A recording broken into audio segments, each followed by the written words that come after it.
اعوذ باللہ من الشیطان الرجیم بسم اللہ الرحمن الرحیم۔ سورہ بقرہ آیات نمبر 258 تا 260 میں تاریخ سے 3 مثالیں بیان کی گئی ہیں جن کا موضوع توحید ہی ہے کہ اللہ ہر چیز پر قادر ہے، زندگی اور موت اسی کے ہاتھ میں ہے، وہی زندگی دیتا ہے، وہی موت دیتا ہے، اور وہ موت کے بعد زندہ کرنے پر بھی قادر ہے۔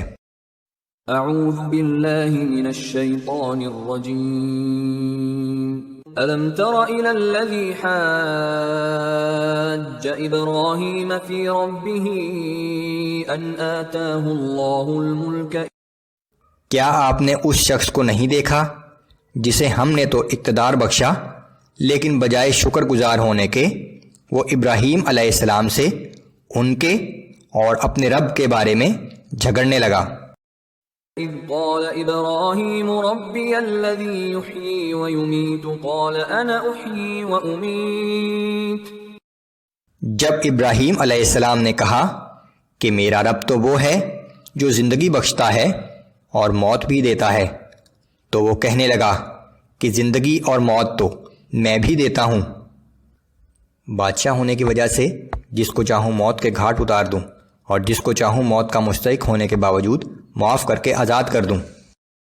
قال ابراہیم فإن اللہ یأتی بالشمس من المشرق فأت بها من المغرب فبہت الذی کفر واللہ لا یہدی القوم الظالمین۔ ابراہیم علیہ السلام نے کہا کہ بے شک اللہ سورج کو مشرق سے نکالتا ہے، تو اسے مغرب کی طرف سے نکال کر دکھا، تو وہ کافر مبہوت ہو کر رہ گیا، اور اللہ ایسے ظالموں کو راہ راست نہیں دکھایا کرتا۔ پچھلی آیت میں بادشاہ کی طرف سے زندگی اور موت دینے کا دعویٰ کیا گیا ہے، اگلی 2 آیات میں 2 مثالوں کے ذریعے یہ واضح کیا گیا ہے کہ اللہ کی طرف سے موت اور زندگی دینے کا اصل مطلب کیا ہے۔ او كالذي مر على قرية وهي خاوية على عروشها قال أنى يحيي هذه الله بعد موتها فأماته الله 100 عام ثم بعثه۔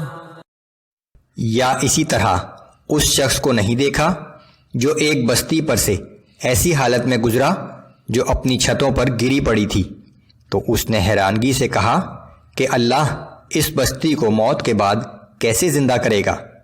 اس پر اللہ نے اسے 100 سال تک مردہ رکھا، پھر اسے زندہ کر اٹھایا۔ قال كم لبثت قال لبثت يوما او بعض يوم۔ اور اس سے پوچھا تو مرنے کے بعد کتنی مدت اس حال میں رہا ہے؟ اس نے کہا کہ میں 1 دن یا 1 دن سے بھی کچھ کم رہا ہوں۔ قال بل لبثت 100 عام فانظر إلى طعامك وشرابك لم يتسنه۔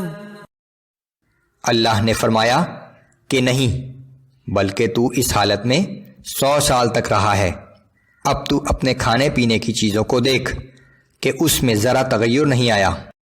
وانظر إلى حمارك ولنجعلك آية للناس وانظر إلى العظام كيف ننشزها ثم نكسوها لحما۔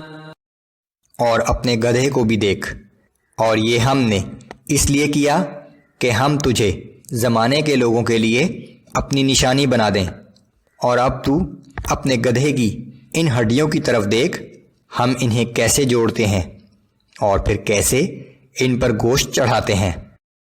فلما تبين له قال اعلم ان الله على كل شيء قدير۔ اس طرح جب حقیقت اس کے سامنے آشکارا ہو گئی تو وہ بول اٹھا کہ میں خوب جان گیا ہوں کہ بے شک اللہ ہر چیز پر پوری طرح قادر ہے۔ یہ بنی اسرائیل کی تاریخ کا واقعہ تھا۔ وَإِذْ قَالَ إِبْرَاهِيمُ رَبِّ أَرِنِي كَيْفَ تُحْيِي الْمَوْتَى قَالَ أَوَلَمْ تُؤْمِنْ قَالَ بَلَى وَلَكِنْ لِيَطْمَئِنَّ قَلْبِي۔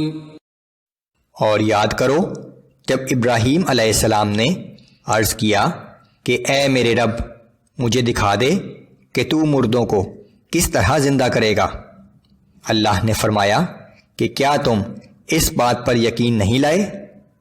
ابراہیم علیہ السلام نے عرض کیا کیوں نہیں، یقین تو رکھتا ہوں، لیکن یہ چاہتا ہوں کہ مشاہدہ کیفیت سے میرے دل کو بھی خوب اطمینان حاصل ہو جائے۔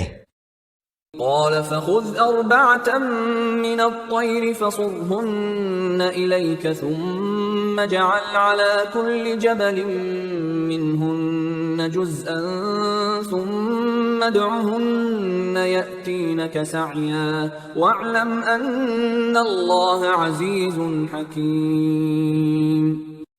اللہ نے فرمایا کہ اچھا تم 4 پرندے پکڑ لو، پھر انہیں اپنے آپ سے مانوس کر لو، پھر ہر پہاڑ پر ان کا ایک ایک ٹکڑا رکھ دو، پھر انہیں اپنی طرف بلاؤ، وہ تمہارے پاس دوڑتے ہوئے چلے آئیں گے، اور اس بات کو اچھی طرح جان لو کہ یقیناً اللہ بڑا زبردست اور بڑی حکمت والا ہے۔